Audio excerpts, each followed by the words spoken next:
नेक अमल उसको कहते हैं जिसको अल्लाह ने नेक कहा हो, जिसको रसूल ने नेक कहा हो, जिसके ऊपर अल्लाह और उसके रसूल की मुहर लगी हो। कभी आपने गौर किया, नमाज 5 टाइम की हम पढ़ते हैं, कोई अल्लाह का बंदा है और छठे टाइम की नमाज पढ़ने लगे तो हम कहेंगे भाई ये कहां से आ गई? वो कहेगा मैं नमाज पढ़ रहा हूं, कौन सी गलत बात है? तो हम पूछेंगे तू नमाज पढ़ रहा है लेकिन इसकी दलील क्या है, इसका सबूत क्या है? शरीयत के नाम पे और दीन के नाम पे जब कोई आप काम करेंगे तो ये पूछा जाएगा कि दलील कहां है, सबूत कहां है। हाँ, जब दुनिया का कोई काम करेंगे, जब आप दुनिया की कोई चीज, कोई नई डिश बना के खाएंगे, कोई नया कपड़ा पहनेंगे, कोई नया कारोबार करेंगे, तब ये सवाल पूछा जाएगा कि मना कहां है, दीन है। और जो इंसानों के जरिए बनाया गया दीन हो, वो दीन शरीयत के अंदर हो, उसको वो ऑथेंटिक नहीं है और शरीयत तो उस अमल को नेक नहीं माना गया है। इसीलिए अल्लाह फरमाता है जिसको अल्लाह से मुलाकात करना है फलयामल अमलन सालिहा, तो वो जो भी अमल करे नेक अमल करे। एक बात बोलूं, अल्लाह ताला के यहां क्वांटिटी नहीं देखी जाएगी, अल्लाह क्या क्वालिटी देखी जाएगी। कितना अमल करके आए हो, अल्लाह क्या ये नहीं देखा जाएगा, क्या अमल करके आए हो, अल्लाह क्या ये देखा जाएगा। बहुत नमाज पढ़ के आए लेकिन सुन्नत के खिलाफ पढ़ के चले आए। अभी आप बांग्लादेश का एक वीडियो शायद आपने देखा होगा, एक मौलवी साहब माइक पर बैठे और अल्लाहू अल्लाहू अल्लाहू कर रहे हैं, पब्लिक झूम रही है। इसको भी दीन समझ के किया जा रहा है, इसको भी शरीयत समझ करके किया जा रहा है। याद रखो मेरे प्यारे साथियों, आपके अमल की क्वांटिटी अल्लाह ताला क्या नहीं देखी जाएगी, आपके अमल की क्वालिटी देखी जाएगी। इसीलिए अल्लाह ताला कुरान के 29वें पारे में फरमाता है अल्लज़ी खलक़ल मौता वल हयाता लियब्लुवकुम अय्युकुम अहसनु अमला। अल्लाह ने मौत को पैदा किया, अल्लाह ने जिंदगी को पैदा किया ताकि अल्लाह तुम्हारा इम्तिहान ले कि कौन बेहतर अमल करता है, कौन अच्छा अमल करता है। अल्लाह ने ये नहीं कहा कौन ज्यादा अमल करता है, अल्लाह ने कहा हम आजमाना चाहते कि कौन अच्छा अमल करता है। तो ये पहली कंडीशन है। अल्लाह क्या कामयाब होना है तो पहली कंडीशन क्या है, आप अमल करो। कौन सा अमल? नेक अमल करो, अमले सालेह करो, जिसको शरीयत ने अमले सालेह कहा है। और दूसरा काम क्या करना है, वला युशरिक बिइबादति रब्बिही अहदा, और अपने रब की इबादत में किसी को शरीक न करना, कभी शिर्क मत करना। अल्लामा इब्न तैमिया कहते हैं इस आयत में अल्लाह ने 2 सवालों का जवाब दिया है। इबादत किसकी? इबादत सिर्फ अल्लाह की, और इबादत कैसी? इबादत रसूल के जैसी। और गौर करो तो पूरे इस्लाम का खुलासा, पूरे दीन का खुलासा और पूरी शरीयत का खुलासा यही 2 सवालों के जवाब में है। इबादत किसकी? इबादत सिर्फ अल्लाह की, और इबादत कैसी? इबादत रसूल के जैसी। और हम जो कलमा पढ़ते हैं,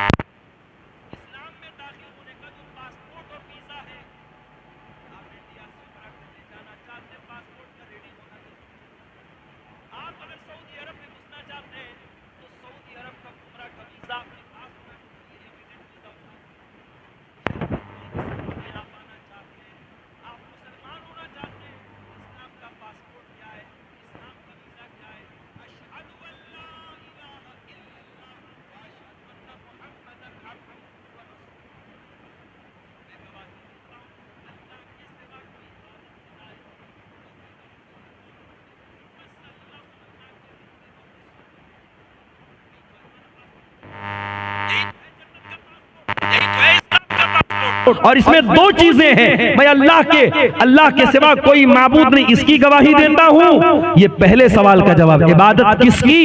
इबादत सिर्फ अल्लाह की। और दूसरी गवाही क्या देते हैं, व अशहदु अन्ना मुहम्मदन अब्दुहु व रसूलुहु, और मैं गवाही देता हूं कि मुहम्मद सल्लल्लाहु अलैहि वसल्लम अल्लाह के बंदे और अल्लाह के रसूल हैं। ओ बरारी वालों, ओ सेमापुर वालों, बड़े अफसोस के साथ कहना पड़ता है, आपने नबी का कलमा तो पढ़ा है, अशहदु अन्ना मुहम्मद रसूलुल्लाह का कलमा तो हम और आप पढ़ते हैं, मगर अफसोस की बात है जिंदगी के बहुत सारे मामलात ऐसे होते हैं जहां हम नबी के तरीके को अपनाने को तैयार नहीं है। अभी एक भाई मुझको मिले, कलिया चक के रहने वाले, आपके इस इलाके में अक्सर आना जाना उनका होता है। उन्होंने बताया मौलाना जरा इस पर भी आप बोलिएगा। आज सेमापुर के इस इलाके में, इस बस्ती में आज भी लंबा चौड़ा जहेज लिया जाता है, तिलक लिया जाता है। ओ मुसलमान, तू गरीब बेटी के बाप से भी जहेज की डिमांड कर रहा है। वो बेचारा बैंक से लोन लेकर के तुझको जहेज दे रहा है, तेरी डिमांड पूरी कर रहा है, और तू बड़ा सीना चौड़ा करके कहता है मैं तो अहले हदीस हूँ, मैं तो कुरान और हदीस पर चलने वाला हूँ, मैं तो अहले हदीस उलमा की तकरीरें सुनता हूँ। अरे तू कैसा मुसलमान है, तू कैसा अहले हदीस है, तू कैसा कुरान और हदीस पर चलने वाला है? क्या तूने कुरान की आयत नहीं पढ़ी? लक़द काना लकुम फी रसूलिल्लाहि उस्वतुन हसना। ऐ मुसलमानों, तुम्हारे रसूल तुम्हारे लिए नमूना है, और जब नबी नमूना है तो जिस तरीके से नमाज के लिए नबी नमूना है, रोजा में नबी नमूना है, हज में नबी नमूना है, ज़कात में नबी नमूना है, उसी तरीके से मेरे प्यारे भाइयों शादी ब्याह में भी नबी नमूना है। नबी ने तो नौ बीवियों को इकट्ठे रखा ना, नबी ने तो 4 बेटियों की शादी की ना। मुझे कोई एक दलील ला के दे दो कि नबी से किसी बेटी की शादी के टाइम नबी से डिमांड की गई हो, या नबी ने अपनी किसी शादी के टाइम डिमांड की हो। ओ लोगों, तुमने तो शादी ब्याह का सारा सिस्टम ही खराब कर डाला। तुमने शादी ब्याह को लड़कियों के लिए एक बहुत बड़ा अभिशाप बना डाला, एक बहुत बड़ा कलंक बना डाला। जिसके घर में 4-4 बेटी हो जाए, वो बेचारा तो आधा तो ऐसे ही बीमार हो जाता है कि 4-4 बेटियों की शादी करना है। जिस घर में 4 जवान बेटियां हो और बाप बेचारा मजदूर हो, तो बाप बेचारा रोजाना इसी गम में जीता है कि 4 जवान बेटियों की शादी कैसे करूंगा। वो लोगों, तुमने तो बेटियों की शादी को इतना मुश्किल काम बना डाला कि आज इस काम को पूरा करने के लिए लोग अपनी जमीन और मकान तक बेच डालते हैं। और कभी आपने गौर किया कि आज के इस दौर में भी भारत सरकार को यह नारा क्यों लगाना पड़ता है कि बेटी पढ़ाओ बेटी बचाओ? बेटी बचाने का नारा ये क्यों लगाना पड़ता है? क्योंकि 2025 के इस तरक्की के दौर में जब हमारे भारत का झंडा चांद के ऊपर भी लहरा रहा है, आज भी भारत में लाखों बच्चियों को मां के पेट में मार दिया जाता है। अल्ट्रासाउंड के जरिए उनको जांच करके कि मां के पेट में लड़की पल रही है, उसको मां के पेट में ही खत्म कर दिया जाता है। अगर आप इसके असबाब पर गौर करें, इसकी वजह पर गौर करें, तो बहुत बड़ी वजह लड़कियों की शादी में आने वाली परेशानियां हैं। नहीं चाहते लोग कि हम ये बवाल क्यों पालें, हमें नहीं चाहिए लड़की, लड़का होगा तो लाएगा और लड़की होगी तो लेके जाएगी। ये सोच है आज समाज की मेरे प्यारे साथी। ओ लोगों, शरीयत 2 चीजों का नाम है। इबादत किसकी? इबादत सिर्फ अल्लाह की। और इबादत कैसी? इबादत रसूल के जैसी। और इबादत रसूल के जैसी जब करना है तो निकाह और शादी ब्याह भी ये आपकी जिंदगी का एक बहुत अहम हिस्सा है। हमें और आपको ये देखना पड़ेगा कि नबी के दौर में शादी ब्याह कैसी होती थी। और एक बात बोलूं आपसे, हमारे नबी ने जो काम किया है वो काम करना भी इबादत है, और जो हमारे नबी ने काम नहीं किया है और करने का तकाजा था वो काम ना करना भी इबादत है। मिसाल के तौर पे अल्लाह के नबी खाने काबा का तवाफ करते थे। खाने काबा के 4 कोने थे। एक कोने का नाम हजर अस्वद था, एक कोने का नाम रुकने यमानी, और 2 कोने और थे जो रुकने शामी कहलाते थे। अल्लाह के प्यारे नबी जब खाने काबा का तवाफ करते थे तो हजर अस्वद का इस्तेलाम करते थे, उसको हाथ लगाते थे, और इसी तरीके से रुकने यमानी को हाथ लगाते थे। 4 कोनों में से सिर्फ 2 कोनों को अल्लाह के नबी हाथ लगाते थे, और हजर अस्वद को अगर मौका मिलता था तो चूम लेते थे। मौका मिले तो चूम लेना चाहिए। जो लोग हज करने जाते हैं, उम्रा करने जाते हैं, वो देखते होंगे कि खास तौर से जो अफ्रीका वाले, सूडान वाले मोटे मोटे होते हैं ना, ये किसी और को आगे आने ही नहीं देते। अब इंडिया और पाकिस्तान के दुबले पतले लोग तो पहले उन मोटे लोगों को देख के किनारे से भाई हट जाओ हट जाओ। वो सब तो ऐसा दाएं बाएं क्यों लगा कि आपको ऐसा मारेंगे कि आप बेहोश हो जाएंगे। तो वहां पर भी धक्की धक्का हो रही है। याद रखो मेरे प्यारे साथियों, हजर अस्वद को चूमना ये सुन्नत है, जरूरी नहीं है। अगर कोई हज कर ले, उम्रा कर ले, अगर एक बार भी उसको हजर अस्वद को चूमने के या छूने का मौका ना मिले, उसके हज और उम्रा के सवाब में कोई कमी आने वाली नहीं। एक साहब उमरा करके आए अपनी अहलिया के साथ, तो कहने लगे कि मौलाना मेरी बीवी को बड़ी शिकायत है। मैंने कहा क्या शिकायत है? बोले वो कहने लगी कि वो खाने काबा पे हम दोनों का सपना था मियां बीवी का कि अपना हाथ रख के हम सेल्फी लेते। अल्लाह। अब खाने काबा के पास भी ये नौटंकी हो रही है, वहां पर भी मियां बीवी दोनों अपना हाथ रख के फोटो ले रहे हैं और फिर उसको डीपी बनाया जाता है कि ये हमने ये काम बहुत बड़ा काम किया। अगर ये बहुत बड़ा काम था, मियां बीवी का अपना हाथ खाने काबा के खिलाफ पे रखना बहुत बड़ा काम था। मेरे नबी ने भी तो हज किया था, मेरे नबी ने भी तो उमरा किया था, आपने क्यों नहीं अपनी बीवियों के साथ खाने काबा के खिलाफ पर हाथ रखा? आज अफसोस की बात है कि इस तरीके की नौटंकी के लिए और इस तरीके की चोंचलेबाजी के लिए लोग धक्के खाते हैं। औरतों की बेहुरमती होती है, मर्दों से धक्के खा करके औरतें वहां तक जाती हैं। कोई जरूरत नहीं है मेरे प्यारे साथी। नबी ने जो काम किया है वो करना सुन्नत है, और नबी ने जो काम नहीं किया है वो न करना सुन्नत है। नबी ने शादी की है, शादी करना भी सुन्नत है। अगर आप शादी करने के काबिल हैं और शादी नहीं कर रहे हैं तो ये भी गलत बात है। होगा किसी और मजहब में ये सिस्टम, शादी मत करो, दुनिया छोड़ दो, जिंदगी भर नंगे रहो। इस्लाम में ऐसा कोई कॉन्सेप्ट नहीं है। अल्लाह के नबी के एक सहाबी थे, उनका नाम था उस्मान बिन मज़ून रज़ी अल्लाह ताला अन्हु। उन्होंने तय कर लिया कि मैं शादी नहीं करूंगा। उन्होंने यहां तक तय कर लिया कि वो अपने आप को शादी के काबिल ही नहीं रखेंगे, वो अपने आप को खस्सी करा लेंगे, अपने खुशियों को निकलवा डालेंगे, अपने आप को शादी के काबिल ही नहीं छोड़ेंगे। उन्होंने ऐसा भी इरादा कर लिया। अल्लाह के प्यारे नबी को पता चला, आपने बुलवाया, आपने फरमाया या उस्मान, ऐ उस्मान अतब्तगी रहबानियतन, क्या तुम रहबानियत इख्तियार करना चाहते हो? क्या तुम वो मजहब इख्तियार करना चाहते हो जो अल्लाह को पसंद नहीं, जो रसूल को पसंद नहीं? ऐ उस्मान कान खोल करके सुन लो, मैं अल्लाह का रसूल हूँ, मैं नमाज भी पढ़ता हूँ और मैं रात को आराम भी करता हूँ, मैं रोजा भी रखता हूँ और मैं कभी कभी गैपिंग भी देता हूँ, मैं कंटिन्यू रोजा नहीं रखता हूँ यानी नफिल रोजा, और मैंने निकाह भी किया है, मैंने शादी भी की है और यही मेरा तरीका है, और जो मेरे तरीके से हट जाए उसका मुझसे कोई ताल्लुक नहीं है। शादी करना ये मेरे नबी की सुन्नत है। बीवी बच्चों को छोड़कर दुनिया घूमना ये मेरे नबी ने नहीं सिखाया है। आप दुनिया का हक अदा कर ही नहीं सकते जब तक आप अपनी बीवी का हक अदा ना करें, अपने बच्चों का हक अदा ना करें।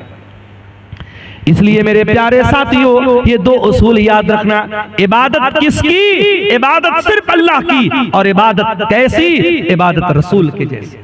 और आज जो पूरी दुनिया में हम जूते खा रहे हैं, जलील हो रहे हैं, खार हो रहे हैं, माफ करना, हम इन्हीं दोनों उसूलों से हटे हैं। या तो इबादत में अल्लाह के अलावा किसी को शरीक किया है, या इताअत में रसूल के साथ किसी को शरीक किया है।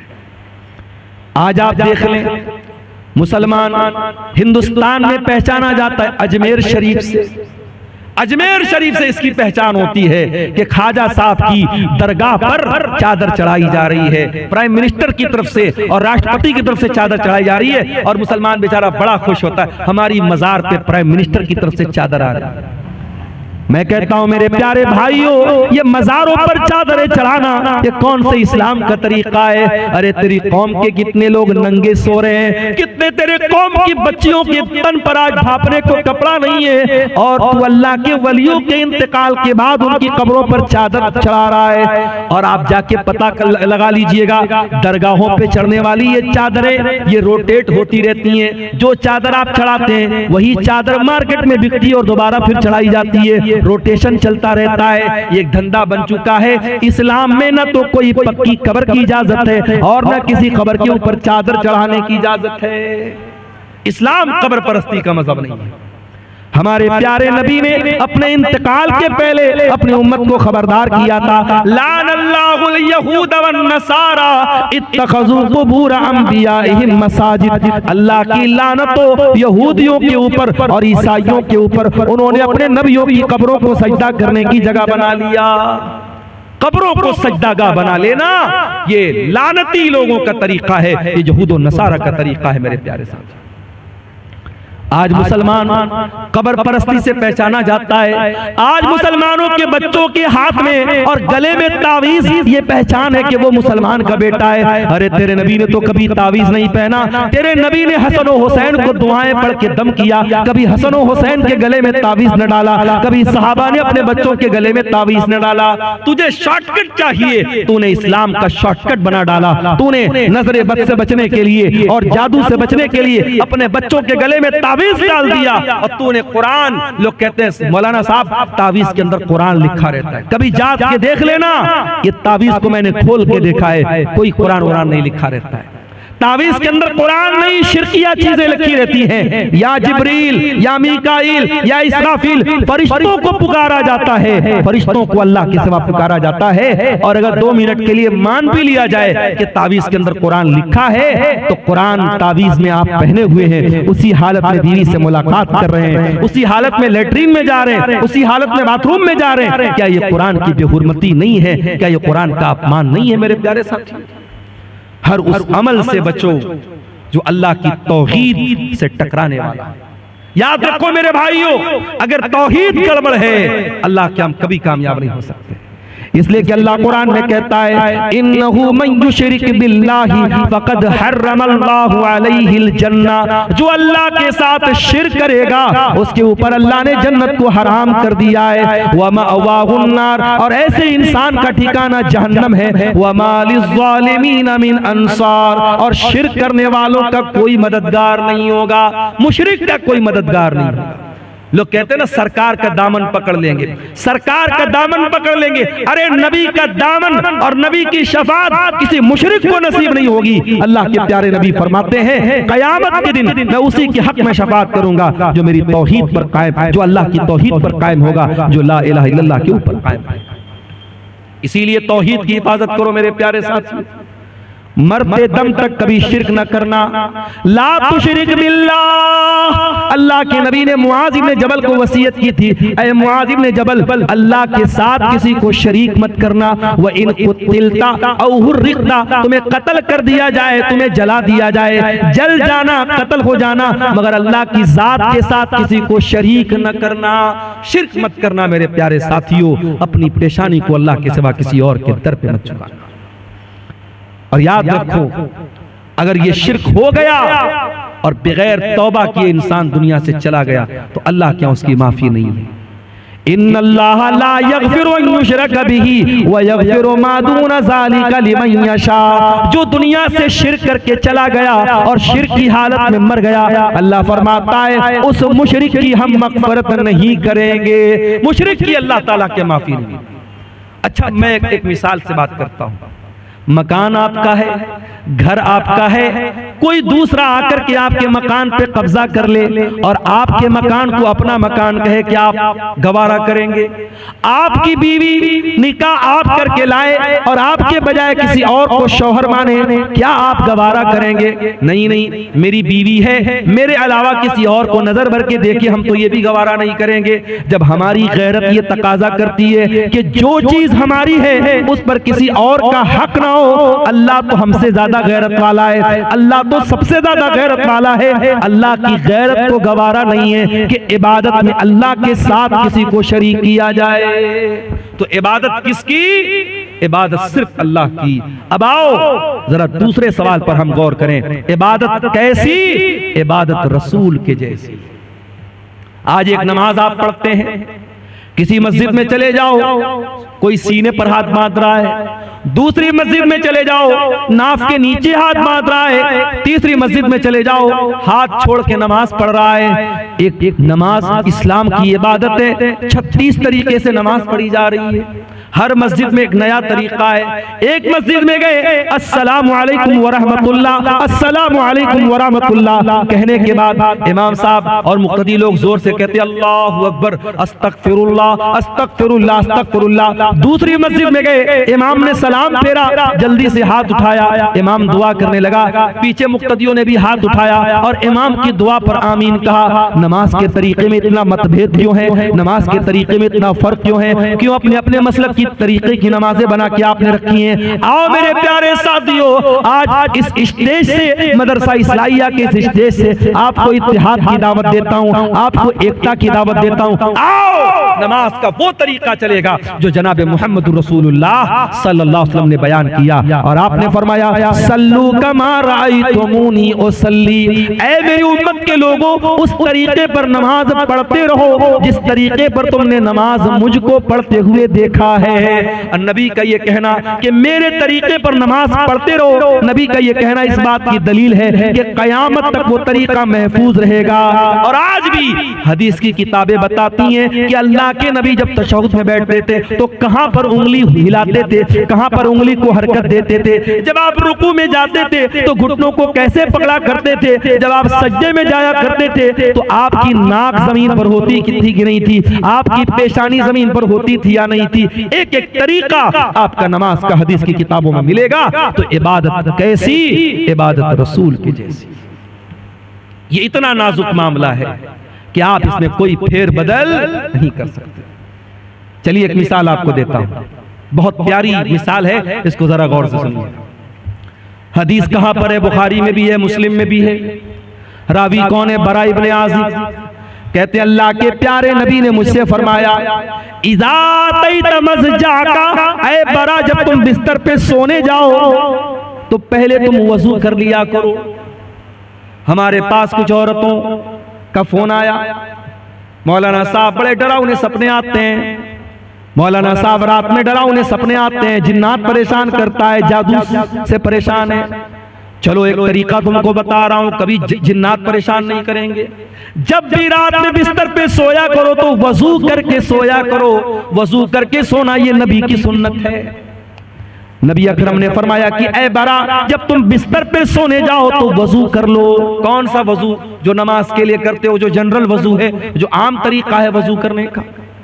और उसके बाद अपने दाहिनी करवट लेट जाओ और ऐ बरा इब्ने आज़िब अब मैं जो दुआ सिखा रहा हूं उस दुआ को तुम पढ़ करके सो जाओ। कौन सी दुआ है? अल्लाहुम्मा अस्लमतु नफ्सी इलैक व फव्वज़तु अमरी इलैक व अलजातु ज़हरी इलैक रग़बतन व रहबतन इलैक ला मलजा वला मनजा मिनका इल्ला इलैक आमनतु बिकिताबिकल्लज़ी अंज़लता व बिनबिय्यिकल्लज़ी अरसलता। नबी ने ये दुआ सिखाई। दुआ का मतलब क्या हुआ? यही तो बड़े अफसोस की बात है, हम दुआएं पढ़ते हैं, दुआओं का मतलब भी जानने की कोशिश नहीं करते। कितनी प्यारी दुआ है, अल्लाहुम्मा अस्लमतु नफ्सी इलैक, आय अल्लाह मैं बिस्तर पे सोने जा रहा हूं, नहीं मालूम सुबह जिंदा उठूंगा कि नहीं उठूंगा। आय अल्लाह मैं अपने आप को तेरे हवाले करके जा रहा हूं। व फव्वज़तु अमरी इलैक, और अल्लाह मेरी तिजोरी में कितना पैसा है, मेरे बच्चों का क्या बनेगा, मेरी बीवी का क्या बनेगा, मेरे जो भी मामलात हैं आय अल्लाह मैं तेरे हवाले करके जा रहा हूं। रग़बतन व रहबतन इलैक, आय अल्लाह मैं तुझसे डरता भी हूं और तेरी रहमत की उम्मीद भी रखता हूं। तेरे अजाब का डर भी मेरे सीने में है और तेरी रहमत की उम्मीद भी मेरे दिल में है। और ऐ अल्लाह आमनतु बि ला मलजा वला मनजा मिनका इल्ला इलैक, आय अल्लाह तू जिसको पनाह दे दे, तू जिसको पनाह न दे उसको कोई पनाह देने वाला नहीं, तू जिसको नजात न दे उसको कोई नजात देने वाला नहीं। आमनतु बिकिताबिकल्लज़ी अंज़लता, आय अल्लाह मैं तेरी किताब पर ईमान लाता हूँ जो किताब तूने उतारी है। व बिनबिय्यिकल्लज़ी अरसलता, और मैं तेरे नबी पर ईमान लाता हूँ जिस नबी को तूने रसूल बना के भेजा। ये है दुआ का तर्जमा, दुआ का अनुवाद जो थोड़ा सा मैंने आपके सामने किया है।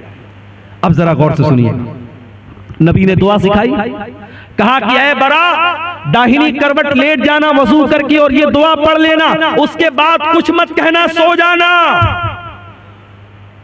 अगर उसी हालत में तुम मर गए मुत्ता अलल फितरा, तो तुम फितरत पर मरोगे, जन्नत में जाओगे।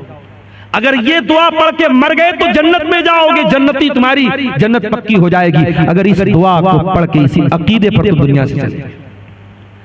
सहाबा के जमाने में मोबाइल तो नहीं था, साउंड रिकॉर्डर तो नहीं था, जल्दी से रिकॉर्ड कर लिया जाए। सहाबा तो सुन के याद करते थे। आज हमारे पास कितनी सहूलत है मेरे भाई। आज आपने ये दुआ सुनी है, मैंने जल्दी जल्दी दुआ सुनाई है। अगर आप इस दुआ को बाद में याद करना चाहें तो यूट्यूब पर आ जाएगी, आप धीरे धीरे सुन के किसी कॉपी पे नोट करके भी याद कर सकते हैं। सहाबा तो ऐसा नहीं कर सकते थे। हजरत बरा कहते हैं मैं जल्दी जल्दी इस दुआ को दोहराने लगा, मैं रिपीट करने लगा इसको याद करने के लिए। जब मैं दोहराने लगा तो पूरी दुआ तो मैंने सही पढ़ी, बस एक जगह थोड़ी सी गलती मुझसे हो गई। नबी ने क्या दुआ सिखाई थी? आमनतु बि किताबिकल्लज़ी अंज़लता व बि नबिय्यिकल्लज़ी अरसलता। मैं अल्लाह की किताब पर ईमान लाता हूँ और अल्लाह के नबी पर ईमान लाता हूँ। मेरे मुंह से नबी की जगह रसूल का लफ्ज निकल गया, व बि नबिय्यिकल्लज़ी की जगह व बि रसूलिकल्लज़ी का लफ्ज निकल गया। एक लफ्ज की मिस्टेक हो। और उलमा जानते हैं कि नबी और रसूल में बड़ा बारीक सा फर्क है, कोई बहुत खास फर्क नहीं है। थोड़ा सा डिफरेंस हो गया, सहाबी के मुंह से नबी की जगह रसूल का लफ्ज निकल गया। नबी ने इतना भी गवारा नहीं किया। नबी ने कहा बरा रिपीट कर, दोबारा पढ़, तूने सही नहीं पढ़ी है, तुझे वही पढ़ना पड़ेगा जो मैंने सिखाया है। इबादत किसकी? सिर्फ अल्लाह की। और इबादत कैसी? इबादत रसूल के जैसी। रमजान आने वाला है, रमजान के बाद एक सदका हम देते हैं, उसको सदका फित्र बोला जाता है। आपके यहां भी सदका फित्री बोलते, कहीं की फितरा भी बोलते हैं। तो ये जो फितरा होता है ये कब देना है? बोलो भाई, ईद की नमाज के पहले देना है या बाद में देना है? पहले देना है। अब जरा गौर से सुनना, अल्लाह के नबी फरमाते हैं मन अद्दाहा क़ब्ल सलाती फहिया ज़कातुन मक़बूलतुन। जिसने सदक़े फित्र ईद की नमाज के पहले दिया उसका सदक़े फित्र कबूल होगा, और जिसने ईद की नमाज के बाद दिया उसका सदक़े फित्र कबूल नहीं होगा। फॉर एग्जाम्पल, मेरे परिवार में 10 लोग हैं, हम भाई बहन, मेरी बीवी, बच्चे सब मिला के मिसाल दे रहा हूं, 10 लोग हैं। अब मान लो 2.5 किलो मुझे अनाज देना है सदक़े फित्र में। अब 2.5 किलो 10 लोगों की तरफ से कितना हो गया? 25 किलो। अब मान लो ईद अगले दिन है और आज रात में मैं गल्ला लेने गया, अनाज लेने गया, दुकान बंद हो गई। अब मैंने कहा यार तो बहुत लेट हो गया, क्या करें, चलो सुबह देखते हैं। सुबह फजर की नमाज पढ़ी, ईदगाह गया, ईद की नमाज पढ़ी। उसके बाद दुकान खुली गल्ले वाले की। मैंने कहा एक काम कर भाई, तू 50 किलो अनाज दे दे मुझे 25 देना था, मैं डबल दे रहा हूं, 50 दे रहा हूं। लेकिन अल्लाह के नबी फरमाते हैं कि आपने ईद की नमाज के बाद में दिया तो आपको सदक़े फित्र का सवाब नहीं मिलेगा। क्वांटिटी डबल हो रही है, मैं डबल मात्रा में दे रहा हूं, मगर वो सवाब नहीं मिलेगा। सिर्फ 15 मिनट का फर्क पड़ गया। नमाज के पहले देता तो सदक़े फित्र कबूल हो जाता, नमाज के बाद दे रहा हूं तो कबूल नहीं होगा। ये है शरीयत। इबादत कैसी? इबादत रसूल के जैसी। आप टाइमिंग भी जरा सी चेंज करेंगे तो इबादत अल्लाह के कबूल नहीं। एक और मिसाल देता हूं, हमारा दूसरा त्योहार कौन सा है? बोलो भाई, ईद के बाद कौन सा त्योहार है दूसरा? शबे बारात कि मुहर्रम? ईद मिलादुन नबी है, ईद उल अज़हा, बकरीद का त्योहार। बकरीद के त्योहार पे आप कुर्बानी कब करते हैं? ईद उल अज़हा की नमाज के पहले करते हैं या बाद में करते हैं? कोई पहले करता हो जरा हाथ उठाए। कोई पहले तो नहीं करता ना। अल्लाह के नबी ने फरमाया मन ज़बह क़ब्ल सलात, जिसने कुर्बानी ईद की नमाज के पहले की, जिसने बाद में की, फ़क़त तम्म नुसुकहु, उसको कुर्बानी का सवाब मिलेगा। और जिसने ईद उल अज़हा की नमाज के पहले कुर्बानी की उसको गोश्त मिलेगा, कुर्बानी का सवाब नहीं मिलेगा। आप डबल बकरा ले आए, डबल जानवर ले आए, 2 करते थे 4 ले आए, लेकिन अगर आपने ईद उल अज़हा की नमाज के पहले कुर्बानी कर दी, आपकी कुर्बानी अल्लाह के कबूल नहीं होगी। इबादत कैसी? इबादत रसूल के जैसी। एक और मिसाल आपको देता हूं, हज करने जो लोग गए हैं अल्लाह उनका हज कबूल करे। जो इस साल जाना चाहते हैं अल्लाह सेहत और सलामती के साथ उनको रवाना फरमाए, और जिनके दिल में इरादा और ख्वाहिश है अल्लाह जिंदगी में उनकी ख्वाहिश पूरी फरमा दे। हज में आप जाते हैं, बड़े आराम से मक्का में होटल में ठहरे हुए हैं। पहले आप गए, उमरा कर लिया, उमरा करके आराम से नॉर्मल कपड़ा पहना, आराम से मक्का में होटल में रह रहे। 8 ज़िलहिज्जा की तारीख आई, नबी का हुक्म है 8 जिलहिज्जा की जैसे ही तारीख आई, चलो हाजियो एहराम बांधो और मक्का छोड़ के कहां पहुंचो? मिना में। मक्का में आराम से एसी होटल में कमरे में रह रहे थे। मिना में टेंट लगा हुआ है, हजारों लाखों लोग वहां हैं। वहां टेंट में हमको जाके रहना है और वहां जाके क्या करना है? बस 5 टाइम नमाज पढ़ना है। 4 रकात वाली नमाज को 2 पढ़ना है। वहां कोई काम नहीं, सिर्फ नमाज पढ़ना है। अब कोई अल्लाह का बंदा कहे कि या अल्लाह, मैं आराम से होटल में रह रहा था, एसी में रह रहा था, हरम में नमाज पढ़ रहा था, एक नमाज का सवाब 1 लाख नमाज के बराबर मिल रहा था, मुझे मिना क्यों भेजा जा रहा है? जवाब ये मिलेगा, इबादत कैसी? इबादत रसूल के जैसी। दीन तेरी मर्जी का नाम नहीं है, दीन तेरी मनमानी का नाम नहीं है। जहां मेरे नबी का हुक्म है कि तुझे मिना जाना है, तुझे जाना पड़ेगा। 9 जिलहिज्जा की तारीख आई, हाजी को हुक्म मिला, चल हाजी चल, तू मिना से अरफात जा। अरफात में हाजी पहुंचा, वहां जाके जोहर पढ़ लिया, असर पढ़ लिया, जोहर और असर एक साथ पढ़ लिया। अब जोहर से लेकर के सूरज डूबने तक 5 घंटा 6 घंटा कड़ी धूप निकली है, मई का महीना है। हाजी आराम से अपने मिना में टेंट में रह रहा था, उसको अरफात में भेजा गया है, खुले मैदान के नीचे 5-6 घंटा। क्या करना है? कुछ नहीं करना है। कोई नमाज पढ़ना है? नहीं पढ़ना है। जोहर असर के बाद वहां बैठ के अल्लाह का जिक्र करना है, दुआएं करना है। ये हज का पूरा तरीका कभी आप गौर कीजिएगा। हज का पूरा तरीका हमें बताता है इस्लाम हमारी मर्जी का नाम नहीं है, इस्लाम हमारी ख्वाहिशात का नाम नहीं है, इस्लाम अपनी इच्छाओं पर चलने का नाम नहीं है। इस्लाम अल्लाह और उसके रसूल के तरीके पर चलने का नाम है। इबादत किसकी? इबादत सिर्फ अल्लाह की। और इबादत कैसी? इबादत रसूल की जैसी।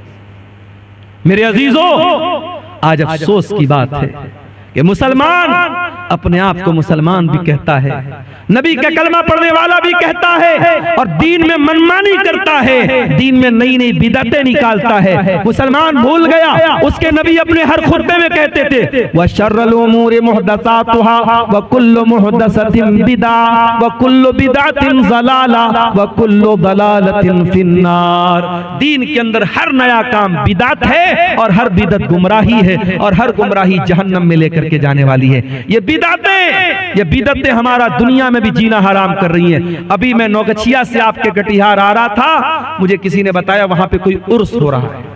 उर्स जानते हो? उर्स क्या होता है भाई? उर्स वो तारीख होती है जिस तारीख में जिसकी मजार है, जिसकी कब्र है, उसका इंतकाल हुआ है, उसके इंतकाल पर गम नहीं मनाया जाता, उर्स मनाया जाता। क्यों? ये अकीदा रखा जाता है कि अल्लाह का वली जिस दिन उसका इंतकाल हुआ उसकी तो सुहाग रात है। नऊजुबिल्लाह। उर्स के माने, ये मैं गलत तर्जुमा नहीं कर रहा हूं, उर्स दुल्हन से बना, आरीस से बना है। गोया कि वो अल्लाह से मुलाकात कर रहा है, अपने महबूब से मिल रहा है, उसकी शादी की रात है, उस खुशी में उर्स मनाया जाता है। अस्तगफिरुल्लाह, ये है उर्स की हकीकत। और मुसलमान आज उर्स मना रहा है, पूरा नौगछिया का पूरा रोड जाम है। मेरे प्यारे साथियों, ये बिदअतें हमारा जीना हराम करती है।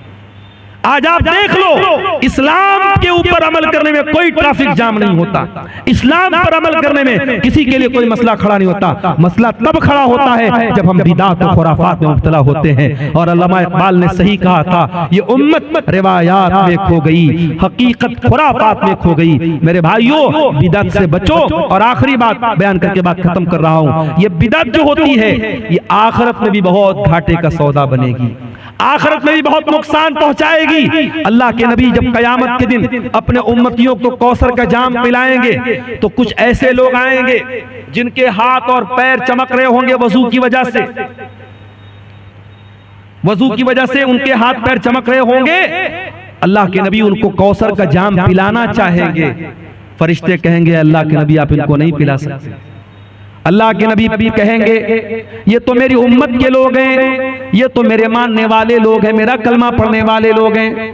आप फरमाएंगे, क्यों इनको मुझे तुम कौसर का पानी नहीं पिलाने दे रहे हो? फरिश्तों, क्या बात है? फरिश्ते क्या जवाब देंगे? इन्नका ला तदरी मा अहदसु बादक। ऐ अल्लाह के रसूल, आप नहीं जानते, ये बिदअती लोग हैं, इन्होंने आपके बाद आपके दीन में बहुत सारे नए नए काम निकाले हैं। जब नबी को पता चलेगा ये बिदअती लोग हैं, बुखारी बुखारी और मुस्लिम के अल्फाज हैं, अल्लाह के रसूल फरमाएंगे सुहकन सुहकन लिमन गय्यर बादी, जिन लोगों ने मेरे दीन को बदल डाला उनके लिए बर्बादी हो। तो बिदअती को कयामत के दिन अल्लाह के नबी भी धक्का देके भगा देंगे, उसको न कौसर का जाम मिलेगा न अल्लाह की नजात मिलेगी। अल्लाह हम सबको बिदात और खुराफात से बचाए। ये दो सवालात आए हैं, इनका जवाब देके मैं इजाजत चाहूंगा। सोने की सही तरीका क्या है, यानी किस तरफ सर करके सोना चाहिए? अगर पश्चिम की तरफ पैर करके सोए तो क्या हो, कोई हरज की बात नहीं। पश्चिम की तरफ पैर करके सोने में कोई हरज की बात नहीं। कोई ऐसी दलील नहीं है कि पश्चिम की तरफ पैर करने से यह किबला की तौहीन होती है। पश्चिम की तरफ सिर्फ आपको पेशाब करने से मना किया गया है, पश्चिम की तरफ आपको पाखाना करने से मना किया गया है। पश्चिम की तरफ आप जब पेशाब पाखाना करें तो ना तो अपना चेहरा करें ना पीठ करें। इसी तरीके से पश्चिम की तरफ थूकने से मना किया गया है, लेकिन पश्चिम की तरफ पैर करके सोने में कोई हरज की बात नहीं है। बल्कि अगर कोई मजबूर आदमी है जो बैठ करके नमाज नहीं पढ़ सकता है, जब वो लेट करके नमाज पढ़ेगा तो उसका पैर किधर होगा? पश्चिम की तरफ ही होगा। लिहाजा अच्छा, सोने का सही तरीका क्या है? बहुत आसान है। आप दाहिनी करवट लेट जाएं और अपने गाल के नीचे अपना हाथ रख लें और जो दुआएं अल्लाह के नबी ने सिखाई है वो दुआएं पढ़ के सोएं, वजू करके सोएं, तो ये ज्यादा बेहतर है। ये तरीका जो सोने का बताया गया। भागलपुर जिला में एक जगह है जिसका नाम बीपुर है, वहाँ पे एक पीर के नाम से मशहूर है। वहाँ पे कटिहार के मुसलमान और भागलपुर के मुसलमान ज्यादातर मन्नत के इरादे से बकरा और मुर्गा चढ़ाने जाते हैं। बिल्कुल गलत है। शब बारात में खूब रोजा रखते हैं जी।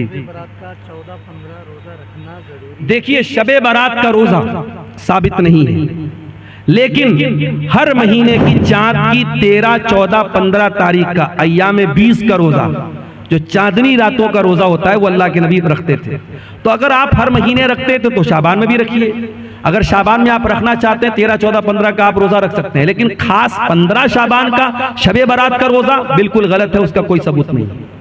इसी तरीके से अभी ये जो भाई ने बताया बीपुर में जाके मुर्गा और बकरा चढ़ा रहा है, बिल्कुल गलत है, हराम है।